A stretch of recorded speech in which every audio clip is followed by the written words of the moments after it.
तर दुसरीकडे आपण पाहतोय की मनोज जरांगे यांना गॅलेक्सी रुग्णालयातून गेल्या काही दिवसांनी त्यांच्यावर उपचार सुरू होते आणि या उपचारानंतर आज अखेर त्यांना डिस्चार्ज मिळाला आणि त्यानंतर ते आता अंतरवली सराटीकडे रवाना झालेले आहेत। काही वेळातच ते अंतरवली सराटीमध्ये पोहोचतील। त्या ठिकाणी त्यांचं जंगी स्वागताची तयारी देखील झालेली आहे। तर ही तीनही दृश्य आपण पाहत आहोत। राज्यातील सर्वात मोठी तीन दृश्य सध्याच्या घडीची आपण पाहतो आहोत। पुण्यामध्ये पबवर बुलडोझर चालवला जातोय। तोडक कारवाई मोठ्या प्रमाणामध्ये सुरू आहे। पुणे महापालिका ॲक्शन मोडमध्ये आलेली आहे। ज्या ठिकाणी पब बारमध्ये अनधिकृत बांधकाम आहेत त्यावर हातोडा चालवला जातोय आणि जेसीबीच्या माध्यमातून हे संपूर्ण अनधिकृत बांधकाम आता पाडलं जात आहे। तर दुसरीकडे आपण पाहतोय मनोज जरांगे अंतरवली सराटीमध्ये पोहोचतायत। या ठिकाणी देखील त्यांचं जोरदार स्वागत। तर तिसरीकडे सांगलीमध्ये गोपीचंद पडळकर आणि सदाभाऊ खोत यांच्या नेतृत्वामध्ये हंटर मोर्चा।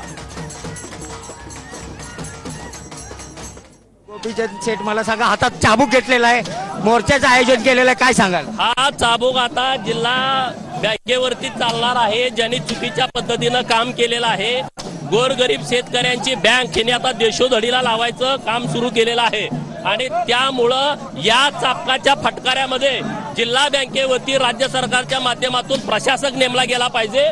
त्यासाठी आज चाबूक आम्ही सगळ्या शेतकऱ्यांनी खांद्यावरती घेतलाय। काय मागणी आहे तुमच्या राज्य सरकारला? काय अल्टिमेटम आहे? राज्य सरकारकडे मागणी ही आहे, 88 नुसार जी चौकशी सुरू आहे ती तात्काळ संपून या 88च्या चौकशीमध्ये निष्पन्न झालेला आहे की चुकीच्या पद्धतीनं कर्ज वाटप केलेले आहेत, चुकीच्या पद्धतीनं